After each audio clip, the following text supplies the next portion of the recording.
આજે આપણે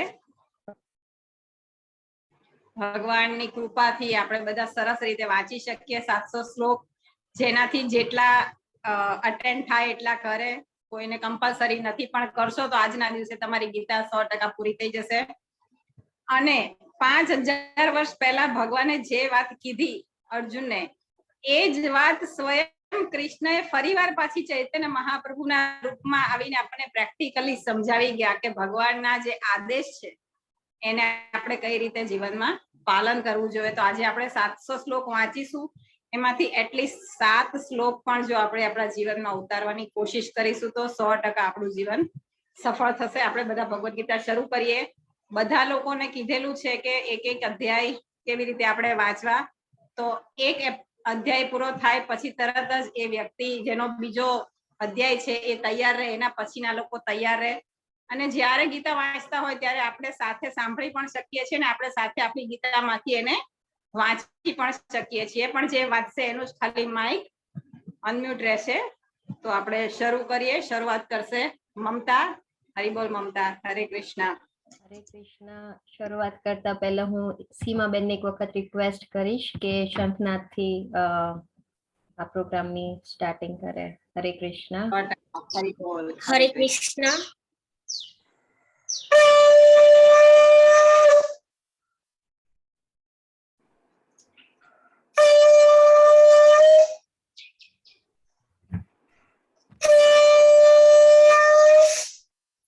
હરે કૃષ્ણ. દરેક ભક્તોને દંડવત પ્રણામ.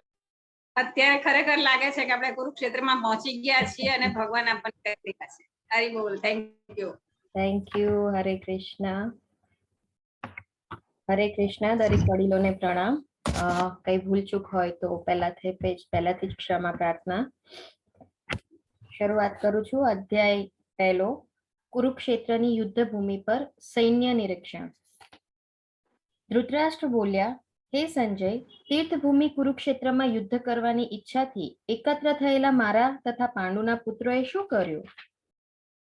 સંજય બોલ્યા, હે રાજા, પાંડુ પુત્રોની સેનાને વ્યૂહરચનામાં ગોઠવાયેલી જોઈને રાજા દુર્યોધન પોતાના ગુરુ પાસે ગયો અને આ પ્રમાણે વચન કહ્યા. હે આચાર્ય, પાંડુ પુત્રોની આ વિશાળ સેનાને જુઓ કે જેની વ્યૂહરચના આપના બુદ્ધિમાન શિષ્ય એવા દ્રુપદ પુત્રે બહુ નિપુણતાથી કરી છે. અહીં આ સેનામાં ભીમ તથા અર્જુન જેવા અનેક વીર ધનુર્ધરો છે, જેમ કે મહારથી યુયુધાન, વિરાટ તથા દ્રુપદ. તદુપરાંત ધૃષ્ટકેતુ, ચેકિતાન, કાશીરાજ, પુરુજીત, કુંતીભોજ તથા શૈબ્ય જેવા મહાન શક્તિશાળી યોદ્ધાઓ પણ છે. પરાક્રમી યુદ્ધામન્યુ, અત્યંત શક્તિશાળી ઉત્તમૌજા, સુભદ્રાનો પુત્ર અને દ્રૌપદીના પુત્રો એ બધા જ મહારથીઓ છે. પરંતુ હે બ્રાહ્મણ શ્રેષ્ઠ, તમારી જાણ માટે હું મારી સેનાને તે નાયકો વિશે કહું છું કે જેઓ મારી સેનાને દોરવણી આપવામાં વિશેષ યોગ્ય છે. મારી સેનામાં સ્વયં આપ, ભીષ્મ, કર્ણ, કૃપાચાર્ય, અશ્વત્થામા, વિકર્ણ તથા સોમદત્તનો પુત્ર ભૂરિશ્રવા જેવા મહાપુરુષો છે કે જેઓ યુદ્ધમાં હંમેશા વિજયી રહ્યા છે. એવા અનેક વીરો પણ છે કે જેઓ મારા માટે પોતાનું જીવન તજવા તત્પર છે. તેઓ વિવિધ પ્રકારના શસ્ત્રોથી સુસજ્જ છે અને યુદ્ધ વિદ્યામાં નિષ્ણાત છે. આપણું સૈન્ય બળ અમાપ છે અને આપણે સૌ પિતામહ ભીષ્મ દ્વારા સંપૂર્ણપણે રક્ષાયેલા છીએ, જ્યારે પાંડવોનું સૈન્ય બળ ભીમ દ્વારા સારી રીતે રક્ષાયેલું હોવા છતાં તે સીમિત છે. માટે સૈન્ય વ્યૂહમાં પોતપોતાના મોખરાના સ્થાનો પર રહીને આપ સૌ પિતામહ ભીષ્મની પૂરેપૂરી સહાયતા અવશ્ય કરજો. ત્યારે કુરુવંશના મહાપ્રતાપી વયોવૃદ્ધ વડીલ પિતામહ ભીષ્મે સિંહની ગર્જના જેવો ઘોષ કરનારો પોતાનો શંખ ફૂંકીને ઉચ્ચ સ્વરે શંખનાદ કર્યો, જેનાથી દુર્યોધન બહુ હર્ષ પામ્યો. ત્યાર પછી શંખ, નગારા, તુરાઈ તથા રણશિંગા સહસા એક સાથે વાગવા લાગ્યા, જેઓ સંયુક્ત વાદ્ય ઘોષ બહુ ઘોંઘાટ ભર્યો હતો. બીજી બાજુએ અર્થાત સામા પક્ષે શ્વેત અશ્વો જોડેલા વિશાળ રથમાં બિરાજમાન ભગવાન કૃષ્ણ અને અર્જુને પોતપોતાના દિવ્ય શંખ ફૂંક્યા. ભગવાન કૃષ્ણે 5 જન્ય નામનો શંખ ફૂંક્યો. અર્જુને દેવદત્ત શંખ તથા અતિમાનુષી કર્મ કરનાર ખાઉદ્રા ભીમે તેનો પૌંડ નામનો પ્રચંડ શંખ ફૂંક્યો. હે રાજા, કુંતીપુત્ર યુધિષ્ઠિરે પોતાનો અનંત વિજય નામનો શંખ ફૂંક્યો અને નકુળ તથા સહદેવે સુઘોષ તથા મણિપુષ્પક નામના શંખ ફૂંક્યા. મહાન ધનુર્ધર કાશીરાજ, મહાન યોદ્ધા શિખંડી, ધૃષ્ટદ્યુમ્ન, વિરાટ, અપરાજિત, સાત્યકી, દ્રુપદ, દ્રૌપદીના પુત્રો તથા અન્ય જેમ કે મહાબાહુ, સુભદ્રા પુત્ર વગેરે સૌએ પોતપોતાના શંખ ફૂંક્યા. આકાશ તેમજ પૃથ્વી પર પ્રતિધ્વનિત થતા આ વિભિન્ન ગગનભેદી શંખોના નાદે ધૃતરાષ્ટ્રના પુત્રોના હૃદયોને વિદીર્ણ કર્યા. તે વખતે હનુમાનજીના ચિહ્નથી અંકિત ધ્વજવાળા રથમાં આરૂઢ થયેલા પાંડુપુત્ર અર્જુને પોતાનું ધનુષ્ય ઉઠાવ્યું અને તે બાણ છોડવા તૈયાર થયો. હે રાજન, ધૃતરાષ્ટ્રના પુત્રોને વ્યૂહમાં ગોઠવાયેલા જોઈને અર્જુને પછી ભગવાન શ્રી કૃષ્ણને આ વચન કહ્યા. અર્જુને કહ્યું, હે અચ્યુત, કૃપા કરી મારા રથને બંને સૈન્યોની વચ્ચે ઊભા રાખો કે જેથી અહીં ઉપસ્થિત યુદ્ધ કરવાની ઈચ્છાવાળાઓને અને આ મહાન શસ્ત્ર સંઘર્ષમાં જેમની સાથે મારે લડવાનું છે તેમને હું જોઈ શકું. ધૃતરાષ્ટ્રના દુર્બુદ્ધિવાળા પુત્રને પ્રસન્ન કરવાની ઈચ્છાથી જેઓ અહીં યુદ્ધ કરવા આવ્યા છે તેમનું મને નિરીક્ષણ કરવા દો. સંજય બોલ્યા, હે ભરતવંશી, અર્જુન દ્વારા આ પ્રમાણે સંબોધિત થયેલા ભગવાન કૃષ્ણે બંને પક્ષોના સૈન્યોના મધ્ય ભાગમાં જ તે ઉત્તમ રથને ઊભો રાખ્યો. ભીષ્મ, દ્રોણ તથા વિશ્વભરના અન્ય બધા જ રાજાઓની ઉપસ્થિતિમાં ભગવાને કહ્યું, હે પાર્થ, અહીં એકત્રિત થયેલા આ બધા કુરુઓને જો.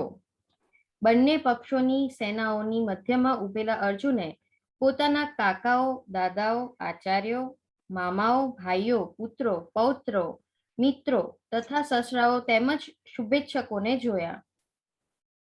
જ્યારે કુંતીપુત્ર અર્જુને મિત્રો તથા સંબંધીજનોની વિભિન્ન શ્રેણીઓને જોઈ ત્યારે તે કરુણાથી અભિભૂત થઈને આ પ્રમાણે કહેવા લાગ્યો. અર્જુને કહ્યું, હે પ્રિય કૃષ્ણ, આ રીતે યુદ્ધ કરવાની ઈચ્છાવાળા મારા મિત્રો તથા સ્વજનોને મારી સામે ઉપસ્થિત થયેલા જોઈ મારા અંગો ધ્રુજવા લાગ્યા છે અને મારું મુખ પણ સુકાઈ રહ્યું છે. મારા સમગ્ર શરીરે કંપ થઈ રહ્યો છે, મારા શરીરે રોમાંચ થઈ રહ્યો છે, મારું ગાંડિયું ધનુષ્ય મારા હાથમાંથી સરી પડે છે અને મારી ત્વચા બળી રહી છે. હું હવે અહીં વધારે સમય સ્થિર ઊભો રહી શકતો નથી. હું મારી જાતને ભૂલી રહ્યો છું અને મારું મન ભમી રહ્યું છે. હે કૃષ્ણ, કેશી દૈત્યના સંહારક કેશવ, મને તો માત્ર દુર્ભાગ્યમાં જ દર્શન થાય છે. આ યુદ્ધમાં મારા પોતાના જ સ્વજનોને હણવાથી કોઈ કલ્યાણ કેવી રીતે પ્રાપ્ત થઈ શકે એ હું જોઈ શકતો નથી. અને હે પ્રિય કૃષ્ણ, હું તેનાથી કોઈ વિજય, રાજ્ય કે સુખની પણ ઈચ્છા રાખતો નથી. હે ગોવિંદ, અમને રાજ્ય, સુખ અથવા જીવનથી પણ શો લાભ થવાનો છે? કારણ કે જે લોકો માટે અમે એ સર્વ ઈચ્છીએ છીએ તેઓ બધા જ આ યુદ્ધ ક્ષેત્રમાં ગોઠવાયેલા છે. હે મધુસૂદન, જ્યારે ગુરુજનો, પિતૃઓ, પુત્રો, પિતામહો, મામા, સસરા, પૌત્રો, શાળા તથા અન્ય બધા સગા સંબંધીઓ તેમના પ્રાણ તથા ધન ત્યજવા તત્પર છે અને મારી સામે ઊભા છે ત્યારે ભલે તેઓ મને હણી નાખે તોય હું આ સૌનો સંહાર કરવાની શા માટે ઈચ્છા કરું? હે જીવ માત્રના પાલનહાર, બદલામાં મને આ પૃથ્વી તો શું પણ ત્રણેય લોકનું રાજ્ય મળે તો પણ આ બધાની સાથે લડવા હું તૈયાર નથી. ધૃતરાષ્ટ્રના પુત્રોને હણીને અમને કોઈ પ્રસન્નતા પ્રાપ્ત થવાની છે? જો અમે આવા આતતાઈઓને હણીશું તો અમે પાપમાં જ પડીશું. માટે જ અમે ધૃતરાષ્ટ્રના પુત્રો તથા તેમના મિત્રોને વધ કરીશું, તો તે ઉચિત થશે નહીં. હે લક્ષ્મીપતિ કૃષ્ણ, આનાથી અમને શો લાભ થવાનો છે અને અમારા જ કુટુંબીજનોને હણીને અમે કેવી રીતે સુખી થઈ શકીશું? હે જનાર્દન, લોભને વશ થયેલા મનવાળા આ લોકો જો કે પોતાના પરિવારને હણવામાં કે મિત્રો સાથે લડવામાં કોઈ દોષ જોતા નથી, પણ કુળનો નાશ કરવામાં અપરાધ જોનારા આપણે આવા પાપ કર્મો કરવામાં શા માટે પ્રવૃત્ત થવું જોઈએ? કુળનો નાશ થઈ સનાતન કુળ પરંપરા નષ્ટ થઈ જાય છે અને એ રીતે બાકીનું કુટુંબ અધર્મમાં સપડાઈ જાય છે. હે કૃષ્ણ, જ્યારે કુળમાં અધર્મનું પ્રાધાન્ય થાય છે ત્યારે કુળની સ્ત્રીઓ દૂષિત થઈ જાય છે અને સ્ત્રીત્વના પતનથી હે વૃષ્ણિવંશી અવાંછિત સંતતિ ઉત્પન્ન થાય છે. અવાંછિત પ્રજાની વૃદ્ધિ થવાથી પરિવાર માટે તથા પારિવારિક પરંપરાઓને નષ્ટ કરનારા એમ બંને માટે નિસંદેહ નારકીય જીવન ઉત્પન્ન થાય છે. આવા પતિત કુટુંબોના પૂર્વજો અધપતન પામે છે, કારણ કે તેમને જળ તથા પિંડદાન આપવાની ક્રિયાનો સર્વથા લોપ થઈ જાય છે. જે લોકો પાપ કર્મો વડે કુળ પરંપરાનો નાશ કરે છે અને એ રીતે અવાંછિત સંતતિને જન્મ આપે છે, તેમના દુષ્કર્મોથી સર્વ પ્રકારના સામુદાયિક કાર્યો તથા પારિવારિક કલ્યાણ કાર્યો વિનષ્ટ થઈ જાય છે. હે પ્રજાના પાલનહાર કૃષ્ણ, મેં ગુરુ શિષ્ય પરંપરા દ્વારા સાંભળ્યું છે કે જે લોકો કુળ ધર્મમાં નાશ કરે છે તેઓ સદા નરકમાં વાસ કરે છે. અરે, આ તે કેવું આશ્ચર્ય છે! અમે બધા મોટું પાપ કર્મ કરવા માટે તત્પર થયા છીએ. રાજ્ય સુખ ભોગવવાના લોભવશ થઈને અમે સ્વજનોને જ હણવા તૈયાર થયા છીએ. જો શસ્ત્ર ધારણ કરેલા ધૃતરાષ્ટ્રના પુત્રો નિશસ્ત્ર થયેલા તથા રણભૂમિમાં પ્રતિકાર ન કરનારા એવા મને હણે તો તે મારા માટે શ્રેયસ્કર છે. સંજય બોલ્યા, રણ મેદાનમાં આ પ્રમાણે કહીને અર્જુને પોતાના ધનુષ્ય તથા બાણ બાજુ પર મૂકી દીધા અને શોક સંતપ્ત મનથી રથના આસન પર બેસી ગયો. આ પ્રમાણે શ્રીમદ ભગવદ્ ગીતાના કુરુક્ષેત્રની યુદ્ધભૂમિ પર સૈન્ય નિરીક્ષણ એ નામનો પ્રથમ અધ્યાય અહીં સમાપ્ત થાય છે. હરે કૃષ્ણ કૃષ્ણ કૃષ્ણ હરે હરે, હરે રામ રામ રામ હરે હરે. હરે કૃષ્ણ. Thank you. અધ્યાય 2 ગીતા કા સાર. માફ કરજો, મારી પાસે હિન્દી ગીતા છે, તમે તમારી ગીતામાંથી વાંચી શકો છો અથવા સાંભળી શકો છો. संजय ने कहा, करुणा से व्याप्त शोकयुक्त अश्रुपूरित नेत्रों वाले अर्जुन को देखकर मधुसूदन कृष्ण ने ये शब्द कहे. श्री भगवान ने कहा, हे अर्जुन, तुम्हारे मन में यह कलमश आया कैसे? यह उस मनुष्य के लिए तनिक भी अनुकूल नहीं है जो जीवन के मूल्य को जानता हो. इससे उच्च लोक की नहीं अभी तो अपयश की प्राप्ति होती है. हे पृथा पुत्र, इस हीन नपुंसकता को प्राप्त मत हो, यह तुम्हें शोभा नहीं देती. हे शत्रुओं के दमन करता, हृदय की शुद्र दुर्बलता को त्याग कर युद्ध के लिए खड़े हो. अर्जुन ने कहा, हे शत्रुहंता, हे मधुसूदन, मैं युद्ध भूमि में किस तरह भीष्म तथा द्रोण जैसे पूजनीय व्यक्तियों पर उलट कर बाण चलाऊंगा? ऐसे महापुरुषों को जो मेरे गुरु है, उन्हें मारकर जीने की अपेक्षा तो इस संसार में भीख मांगकर खाना अच्छा है. भले ही वे सांसारिक लाभ के इच्छुक हो, किंतु है तो गुरुजन ही. यदि उनका वध होता है तो हमारे द्वारा भोग्य प्रत्येक वस्तु उनके रक्त से सनी होगी.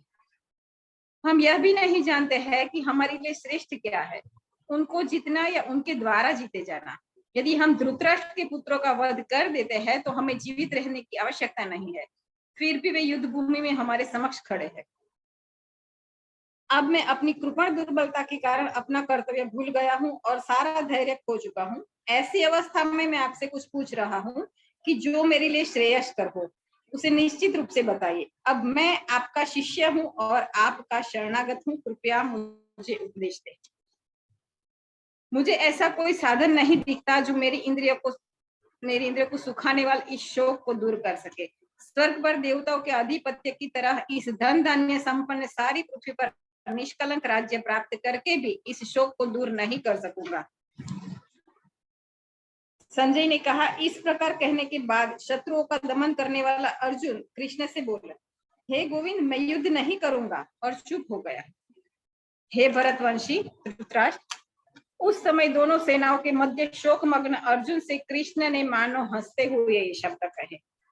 श्री भगवान ने कहा, तुम पांडित्यपूर्ण वचन कहते हुए उनके लिए शोक कर रहे हो जो शोक करने के योग्य नहीं है. जो विद्वान होते हैं वे न तो जीवित के लिए ना ही मृत के लिए शोक करते हैं. ऐसा कभी नहीं हुआ है कि मैं न रहा हूं या तुम न रहे हो अथवा ये समस्त राजा न रहे हो, और न ऐसा होगा भविष्य में कि जब हम लोग नहीं रहेंगे. जिस प्रकार जिस प्रकार शरीरधारी आत्मा इस वर्तमान शरीर बाल्यावस्था में, तरुणावस्था में और फिर वृद्धावस्था में निरंतर अग्रसर होता रहता है, उसी प्रकार मृत्यु होने पर आत्मा दूसरे शरीर में चला जाता है। धीर व्यक्ति ऐसे परिवर्तन से मोह को प्राप्त नहीं होता। हे कुंती पुत्र, सुख तथा दुख का क्षणिक उदय तथा कालक्रम में उनका अंतर्ध्यान होना सर्दी तथा गर्मी की ऋतुओं के आने जाने के समान है। हे भरतवंशी, वे इंद्रिय बोध से उत्पन्न होते हैं और मनुष्य को चाहिए कि अविचल भाव से उनको सहन करना सीखे। हे पुरुष श्रेष्ठ अर्जुन, जो पुरुष सुख तथा दुख में विचलित नहीं होता और इन दोनों में संभव रहता है, वह निश्चित रूप से मुक्ति के योग्य है। तत्वदर्शी ने यह निष्कर्ष निकाला है कि असत मतलब भौतिक शरीर का तो कोई चीज स्थायित्व है ही नहीं, किंतु सत आत्मा अपरिवर्तित रहता है। उन्होंने इन दोनों की प्रकृति का अध्ययन द्वारा यह निष्कर्ष निकाला है। जो सारे शरीर में व्याप्त है उसे ही तुम अविनाशी समझो। उस अव्यय आत्मा को नष्ट करने में कोई भी समर्थ नहीं है। अविनाशी, अप्रमेय तथा शाश्वत जीव के भौतिक शरीर का अंत अवश्य संभवी है। अतः हे भरतवंशी, तुम युद्ध करो। जो इस जीवात्मा को मारने वाला समझता है तथा जो इसे मरा हुआ समझता है, वे दोनों ही अज्ञानी है, क्योंकि आत्मा न तो मारता है और ना ही मारा जाता है। आत्मा के लिए किसी भी काल में न तो जन्म है न मृत्यु। वह न तो कभी जन्मा है, न जन्म लेता है और न जन्म लेगा।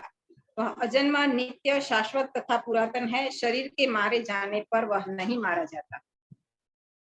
हे पार्थ, जो व्यक्ति यह जानता है कि आत्मा अविनाशी, अजन्मा, शाश्वत तथा अव्यय है, वह भला किसी को कैसे मार सकता है या कैसे मरवा सकता है। जिस प्रकार मनुष्य पुराने वस्त्रों को त्याग कर नए वस्त्र धारण करता है, उसी प्रकार आत्मा पुराने व्यर्थ के शरीरों को त्याग कर नवीन भौतिक शरीर धारण करता है। यह आत्मा न तो कभी किसी शस्त्र द्वारा खंड खंड किया जा सकता है, ना ही अग्नि द्वारा जलाया जा सकता है, न जल द्वारा भिगोया जा सकता है, वायु द्वारा सुखाया जा सकता है। यह आत्मा अखंडित तथा अघुलनशील है। इसे न तो जलाया जा सकता है, न ही सुखाया जा सकता है। यह शाश्वत, सर्वव्यापी, अविकारी, स्थिर तथा सदैव एक सा रहने वाला है। यह आत्मा अव्यक्त, अकल्पनीय तथा अपरिवर्तनीय कहा जाता है। यह जानकर तुम्हें शरीर के लिए शोक नहीं करना चाहिए, किंतु यदि तुम यह सोचते हो कि आत्मा सदा जन्म लेता है तथा सदा मरता है, तो भी हे महाबाहु, तुम्हारे शोक करने का कोई कारण नहीं है। जिसने जन्म लिया है उसकी मृत्यु निश्चित है और मृत्यु के पश्चात पुनर्जन्म भी निश्चित है। अतः अपने अपरिहार्य कर्तव्य पालन में तुम्हें शोक नहीं करना चाहिए। सारे जीव प्रारंभ में अव्यक्त रहते हैं, मध्य अवस्था में व्यक्त होते हैं और विनष्ट होने पर पुनः अव्यक्त हो जाते हैं। अतः शोक करने की क्या आवश्यकता है। कोई आत्मा को आश्चर्य में देखता है, कोई इसे आश्चर्य की तरह बताता है तथा कोई इसे आश्चर्य की तरह सुनता है, किंतु कोई कोई इसके विषय में सुनकर भी कुछ नहीं समझ पाते। हे भरतवंशी, शरीर में रहने वाले का कभी भी वध नहीं किया जा सकता, अतः तुम्हें किसी भी जीव के लिए शोक करने की आवश्यकता नहीं है। क्षत्रिय होने के नाते अपने विशिष्ट धर्म का विचार करते हुए तुम्हें जानना चाहिए कि धर्म के लिए युद्ध करने से बढ़कर तुम्हारे लिए कोई अन्य कार्य नहीं है, अतः तुम्हें संकोच करने की कोई आवश्यकता नहीं है। हे पार्थ, वे क्षत्रिय सुखी है जिन्हें ऐसे युद्ध के अवसर अपने आप प्राप्त होते हैं, जिससे उनके लिए स्वर्गलोक के द्वार खुल जाते हैं। किंतु यदि तुम युद्ध करने के स्वधर्म को संपन्न नहीं करते, तो तुम्हें निश्चित रूप से अपने कर्तव्य की उपेक्षा करने का पाप लगेगा और तुम योद्धा के रूप में भी अपना यश खो दोगे। लोग सदैव तुम्हारे अपयश का वर्णन करेंगे और सम्मानित व्यक्ति के लिए अपयश तो मृत्यु से भी बढ़कर है। जिन जिन महान योद्धाओं ने तुम्हारे नाम तथा यश को सम्मान किया है, वे सोचेंगे कि तुमने डर के मारे युद्ध भूमि को छोड़ दिया और इसी तरह वे तुम्हें तुच्छ मानेंगे। तुम्हारे शत्रु अनेक प्रकार के कटु शब्दों से तुम्हारा वर्णन करेंगे और तुम्हारी सामर्थ्य का उपहास करेंगे। तुम्हारे लिए इससे दुखदायी और क्या हो सकता है। हे कुंती पुत्र, तुम यदि युद्ध में मारे जाओगे तो स्वर्ग प्राप्त करोगे, या यदि तुम जीत जाओगे तो पृथ्वी का साम्राज्य भोग करोगे। अतः दृढ़ संकल्प करके खड़े हो और युद्ध करो। यहाँ मैंने वैशेषिक अध्ययन सांख्य द्वारा इस ज्ञान का वर्णन किया है। अब निष्काम भाव से कर्म करना बता रहा हूँ, उसे सुनो। हे पृथा पुत्र, तुम यदि ऐसे ज्ञान से कर्म करोगे तो तुम कर्मों के बंधन से अपने आप को मुक्त कर सकते हो। इस प्रयास में न तो हानि होती है, ना ही ह्रास, अपितु इस पथ पर की बुद्धि भी महान भय से रक्षा करती है। जो इस मार्ग पर चलते हैं वे प्रयोजन में दृढ़ रहते हैं और उनका लक्ष्य भी एक होता है। हे कुरुनंदन, जो दृढ़ प्रतिज्ञ नहीं है उनकी बुद्धि अनेक शाखाओं में विभक्त रहती है। अल्पज्ञानी मनुष्य वेदों के उन अलंकारिक शब्दों के प्रति अत्यधिक आसक्त रहते हैं जो स्वर्ग की प्राप्ति, अच्छे जन्म, शक्ति इत्यादि के लिए विविध सकाम कर्म करने की संस्तुति करते हैं। इंद्रिय तृप्ति तथा ऐश्वर्यमय जीवन की अभिलाषा के कारण वे कहते हैं कि इससे बढ़कर और कुछ नहीं। जो लोग इंद्रिय भोग तथा भौतिक ऐश्वर्य के प्रति अत्यधिक आसक्त होने से ऐसी वस्तुओं से मोहग्रस्त हो जाते हैं, उनके मनों में भगवान के प्रति भक्ति का दृढ़ निश्चय नहीं होता। वेदों में मुख्यतया प्रकृति के 3 गुणों का वर्णन हुआ है। हे अर्जुन, इन तीनों गुणों से ऊपर उठो, समस्त द्वैतों और लाभ तथा सुरक्षा की सारी चिंताओं से मुक्त होकर आत्मपरायण बनो। एक छोटे से कूप का सारा कार्य एक विशाल जलाशय से तुरंत पूरा हो जाता है। इसी प्रकार वेदों के आंतरिक तात्पर्य जानने वाले को उनके सारे प्रयोजन सिद्ध हो जाते हैं। तुम्हें अपना कर्म कर्तव्य करने का अधिकार है, किंतु कर्म के फलों का तुम अधिकारी नहीं हो। तुम ना तो कभी अपने आप को अपने कर्मों के फलों का कारण मानो, ना ही कर्म न करने में कभी आसक्त हो। हे अर्जुन, जय अथवा पराजय की समस्त आसक्ति त्याग कर समभाव से अपना कर्म करो, ऐसी समता योग कहलाती है। हे धनंजय, भक्ति के द्वारा समस्त गर्हित कर्मों से दूर रहो और उसी भाव से भगवान की शरण ग्रहण करो। जो व्यक्ति अपने सकाम कर्म फलों को भोगना चाहते हैं वे कृपण है। भक्ति में संलग्न मनुष्य इस जीवन में ही अच्छे तथा बुरे कार्यों को अपने को मुक्त कर लेता है। अतः योग के लिए प्रयत्न करो, क्योंकि सारा कार्य कौशल यही है। इस तरह भगवत भक्ति में लगे रहकर बड़े बड़े ऋषि मुनि अथवा भक्तगण अपने आप को इस भौतिक संसार में कर्म के फलों से मुक्त कर लेते हैं। इस प्रकार वे जन्म मृत्यु के चक्र से छूट जाते हैं और भगवान के पास वापस जाकर उस अवस्था को प्राप्त करते हैं जो समस्त दुखों से परे है। जब तुम्हारी बुद्धि मोह रूपी सघन वन को पार कर जाएगी तो तुम सुने हुए तथा सुनने योग्य सबके प्रति अन्यमनस्क हो जाओगे। जब तुम्हारा मन वेदों की अलंकारमय भाषा से विचलित न हो और वह आत्म साक्षात्कार की समाधि में स्थिर हो जाए, तब तुम्हें दिव्य चेतना प्राप्त हो जाएगी। अर्जुन ने कहा, हे कृष्ण, अध्यात्म में लीन चेतना वाले व्यक्ति के क्या लक्षण है? वह कैसे बोलता है तथा उसकी भाषा क्या है? वह किस तरह बैठता है और चलता है? श्री भगवान ने कहा, हे पार्थ, जब मनुष्य मनोधर्म से उत्पन्न होने वाली इंद्रिय तृप्ति की समस्त कामनाओं का परित्याग कर देता है और जब इस तरह से विशुद्ध हुआ उसका मन आत्मा में संतोष प्राप्त करता है, तो वह विशुद्ध दिव्य चेतना को प्राप्त होता है। जो त्रय तापों के होने पर भी मन में विचलित नहीं होता तथा सुख में प्रसन्न नहीं होता और जो आसक्ति भय तथा क्रोध से मुक्त है, वह स्थिर मन वाला मुनि कहलाता है। इस भौतिक जगत में जो व्यक्ति न तो शुभ की प्राप्ति से हर्षित होता है और ना ही अशुभ के प्राप्त होने पर उसे घृणा करता है, वह पूर्ण ज्ञान में स्थिर होता है। जिस प्रकार कछुआ अपने अंगों को संकुचित करके खोल के भीतर कर लेता है, उसी तरह जो मनुष्य अपनी इंद्रियों को इंद्रिय विषय से खींच लेता है, वह पूर्ण चेतना में दृढ़ता पूर्वक स्थिर होता है। देहधारी जीव इंद्रिय भोग से भले ही निवृत्त हो जाए, पर उसमें इंद्रिय भोगों की इच्छा बनी रहती है। लेकिन उत्तम रस के अनुभव होने से ऐसे कार्यों का बंद करने पर वह भक्ति में स्थिर हो जाता है।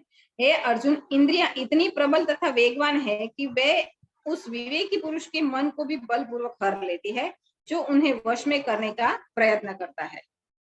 जो इंद्रियों को पूर्णतया वश में रखते हुए इंद्रिय संयमन करता है और अपनी चेतना को मुझ में स्थिर कर देता है, वह मनुष्य स्थिर बुद्धि कहलाता है। इंद्रिय विषयों का चिंतन करते हुए मनुष्य की उनमें आसक्ति उत्पन्न हो जाती है और ऐसी आसक्ति से काम उत्पन्न होता है और फिर काम से क्रोध प्रकट होता है। क्रोध से पूर्ण मोह उत्पन्न होता है और मोह से स्मरण शक्ति का विभ्रम हो जाता है। जब स्मरण शक्ति भ्रमित हो जाती है तो बुद्धि नष्ट हो जाती है और बुद्धि नष्ट होने पर मनुष्य भोग में पुनः गिर जाता है।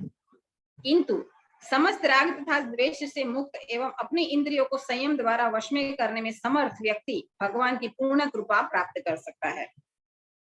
इस प्रकार से कृष्ण भवनामृत में तुष्ट व्यक्ति के लिए संसार के तीनों ताप नष्ट हो जाते हैं और ऐसी तुष्ट चेतना होने पर उसकी बुद्धि शीघ्र ही स्थिर हो जाती है।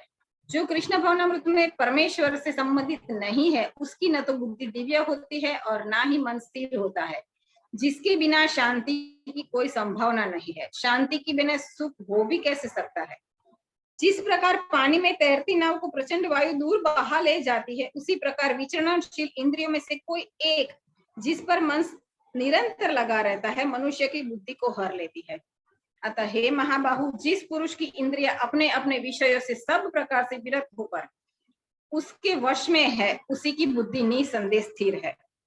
जो सब जीवों के लिए रात्रि है वह आत्म संयमी के जागने का समय है, और जो समस्त जीवों की जागने का समय है वह आत्मनिरीक्षक होने के लिए रात्रि है।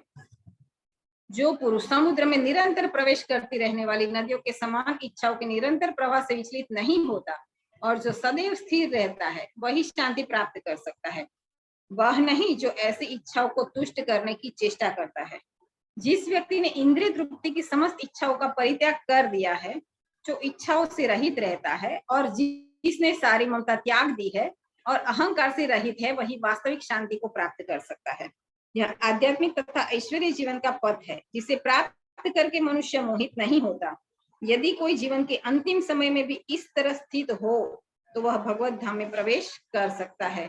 इस प्रकार श्रीमद् भगवद गीता के 2वें अध्याय गीता का सार समाप्त होता है। हरे कृष्ण कृष्ण कृष्ण हरे हरे, हरे राम राम राम हरे हरे। अध्याय 3। नीति भाभी 6। नीति भाभी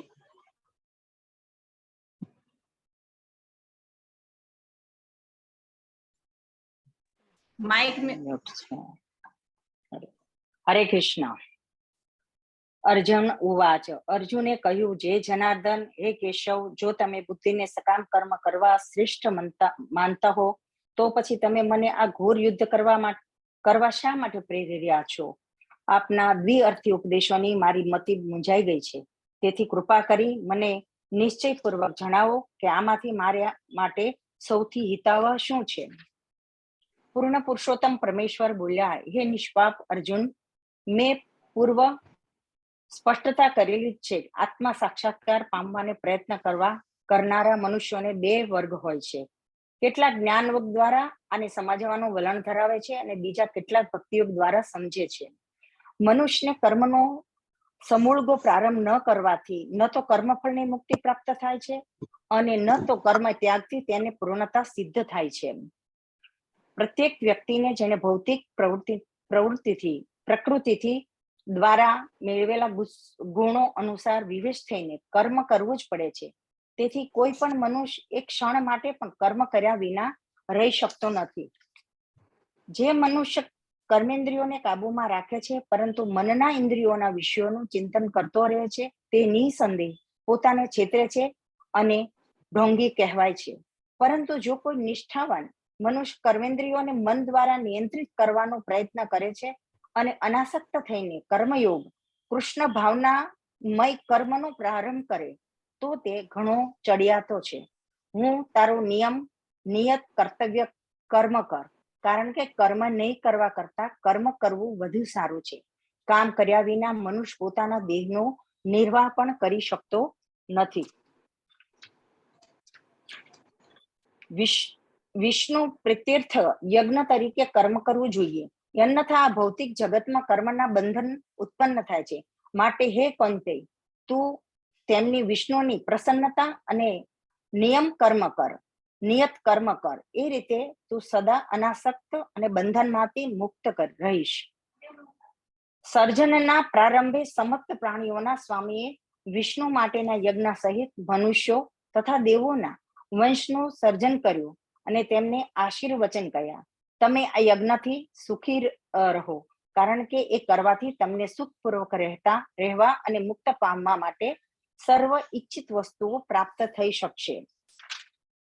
યજ્ઞો દ્વારા પ્રસન્ન થઈને દેવો તમને પણ પ્રસન્ન કરશે અને તે માનવો તથા દેવો વચ્ચેના સહકારથી સૌનો અભ્યુદય થશે. જીવનની વિવિધ જરૂરિયાતોની પૂર્તિ કરનાર વિભિન્ન દેવો યજ્ઞ સંપન્ન કરવાથી પ્રસન્ન થઈને તમારી બધી જરૂરિયાતોની પૂર્તિ કરશે. પરંતુ જે મનુષ્ય આ પ્રાપ્ત ઉપહારો દૈત્યોને અર્પણ કર્યા વગર પોતે ભોગવશે તે નક્કી ચોર જ છે. ભગવાનના ભક્તોના સર્વ પ્રકારના પાપમાંથી મુક્ત થઈ જાય છે, કારણ કે તેઓ યજ્ઞમાં પ્રથમ અર્પિત કરેલું ભોજન એટલે પ્રસાદ જ લે છે. અન્ય લોકો તેઓ પોતાના ઇન્દ્રિય સુખ માટે ભોજન બનાવે છે, તેઓ નક્કી પાપ જ ખાય છે. બધા દેહધારી પ્રાણીઓ યજ્ઞ ખાઈને પોષણ પામે છે, અને અગ્નિ વરસાદથી ઉત્પન્ન થાય છે. વરસાદ યજ્ઞ કરવાથી વરસે છે, અને યજ્ઞ નિયત કર્મો કરવાથી થાય છે. નિયંત્રિત કર્મોનો નિર્દેશ વેદોમાં થયો છે, અને વેદો પૂર્ણ પુરુષોત્તમ પરમેશ્વરમાંથી પ્રગટ થાય છે. પરિણામે સર્વવ્યાપી બ્રહ્મ યજ્ઞોમાં સદૈવ અવસ્થિત છે. હે પ્રિય અર્જુન, જે મનુષ્ય માનવ સમાજમાં આ પ્રમાણે વેદો દ્વારા સ્થાપિત યજ્ઞ ચક્રનું પાલન નથી કરતો, તે નિશ્ચિતપણે પાપમય જીવન વ્યતીત કરે છે. આવો મનુષ્ય માત્ર ઇન્દ્રિય તૃપ્તિ માટે જ જીવિત રહીને નિરર્થક જીવન વ્યતીત કરે છે. પરંતુ જે મનુષ્ય આત્મામાં જ આનંદ પામે છે તથા તેમનું જીવન આત્મ સાક્ષાત્કાર યુક્ત હોય છે, અને તે પોતાની અંદર જ પૂર્ણપણે સંતુષ્ટ રહે છે, તે માટે કશું કર્તવ્ય રહેતું નથી. આત્મ સાક્ષાત્કાર પામેલા મનુષ્યને નિયત કર્મો કરવાથી ન તો જરૂર રહે છે, અને ન તો આવું કર્મ ન કરવાનું કોઈ કારણ હોય છે. વળી અન્ય જીવાત્મા નિર્ભર રહેવાની પણ તે જરૂર હોતી નથી. તેથી કર્મના ફળમાં આસક્ત થયા વગર મનુષ્ય પોતાનું કર્તવ્ય સમજીને નિરંતર કર્મ કરતા રહેવું જોઈએ, કારણ કે અનાસક્ત રહી કર્મ કરવાથી મનુષ્યને પરમેશ્વર પ્રાપ્તિ થાય છે. મહાપુરુષ જે આચરણ કરે છે તેનું અનુસરણ સામાન્ય મનુષ્યો કરે છે, અને ઉદાહરણ રૂપ આચરણ દ્વારા તે જે આદર્શ સ્થાપિત કરે છે તેનું સમગ્ર જતન અનુસરણ કરે છે. હે પૃથાપુત્ર, ત્રણેય લોકમાં મારા માટે કોઈ પણ કર્મ નિયત કરેલ નથી. મને કોઈ વસ્તુનો અભાવ નથી કે નથી મારે કશું મેળવવાની જરૂર. તેમ છતાં હું નિયત કર્તવ્ય કર્મ કરવામાં કાર્યરત રહું છું. જો હું નિયત કર્તવ્ય કર્મો સાધનાની પૂર્વક ન કરું તો હે પાર્થ, બધા મનુષ્યો જરૂર મારા માર્ગનું અનુસરણ કરશે. જો હું નિયત કર્તવ્ય ન કરું તો આ બધા લોકોનો વિનાશ થઈ જાય. ત્યારે અવાંછિત જન સમુદાય એટલે વર્ણશંકર પ્રજા ઉત્પન્ન કરવાનું કારણ બનવું, અને તે રીતે સર્વ જીવોની શાંતિ નષ્ટ કરવાનું બને. વિદ્વાન હે ભરતવંશી, જે રીતે અજ્ઞાની મનુષ્યો ફળ પ્રતિ આસક્ત રાખીને તેમના કર્તવ્ય કર્મો કરે છે, તેથી તે વિદ્વાન જનોને સામાન્ય લોકોને સાચા માર્ગે દોરવા માટે અનાસક્ત રહી કર્મ કરવા જોઈએ. વિદ્વાન મનુષ્ય સકામ કર્મોમાં આસક્ત એવા અજ્ઞાની લોકોના મનને વિચલિત કરવા જોઈએ નહીં, તેમજ તેમને કર્મનો ત્યાગ કરવા માટે પ્રોત્સાહન આપવું જોઈએ નહીં, પરંતુ ભક્તિભાવપૂર્વક કર્મોમાં વ્યસ્ત રહેવા પ્રેરણા આપવી જોઈએ, કે જેથી ધીરે ધીરે કૃષ્ણ ભાવના મૃત વિકાસ થઈ શકે. જીવ મિથ્યા અહંકારના પ્રભાવથી મોહગ્રસ્ત થઈ પોતાની જાતને સમગ્ર કાર્યોનો કર્તા માની લે છે, પણ હકીકતમાં ભૌતિક પ્રકૃતિના 3 ગુણો દ્વારા તે થતા હોય છે. હે મહાબાહુ, જે મનુષ્ય પરમ સત્યનું જ્ઞાન ધરાવે છે તે ભક્તિમય કાર્ય અને સકામ કર્મ વચ્ચેના તફાવતને સારી રીતે જાણીને પોતાની જાતને ઇન્દ્રિયો તૃપ્તિમાં વ્યસ્ત કરતો નથી. ભૌતિક પ્રવૃત્તિના ગુણોથી મોહગ્રસ્ત થયેલા જ્ઞાની જનોને દુન્યવી કાર્યોમાં પૂરેપૂરા પરોવાઈ જાય છે અને તેના આસક્ત થાય છે. તેમના કાર્યો તેમના જ્ઞાનના અભાવના કારણે ઉતરતી કક્ષાને, તેમ છતાં જ્ઞાની મનુષ્ય તેમને તેમાંથી વિચલિત કરવા જોઈએ નહીં. માટે હે અર્જુન, મારા સર્વ કર્મો અને સમર્પિત કરીને મારા પૂર્ણ જ્ઞાનથી યુક્ત થઈને લાભની ઈચ્છા રાખ્યા વિના, સ્વામીત્વનો દાવો કર્યા વિના તથા આળસ રહિત થઈને તું યુદ્ધ કર. હરે કૃષ્ણ. હે હરે કૃષ્ણ નીતિ ભાભી, હવે ખાલી 2 જ મિનિટ છે. તો હું બધાને રિક્વેસ્ટ કરીશ કે 31મા શ્લોકથી નવા મારા આ જ લિંકને જોઈન્ટ કરે અને ફરીથી આપણે કન્ટિન્યુ કરીએ. હરે કૃષ્ણ. ઓકે, હરે કૃષ્ણ.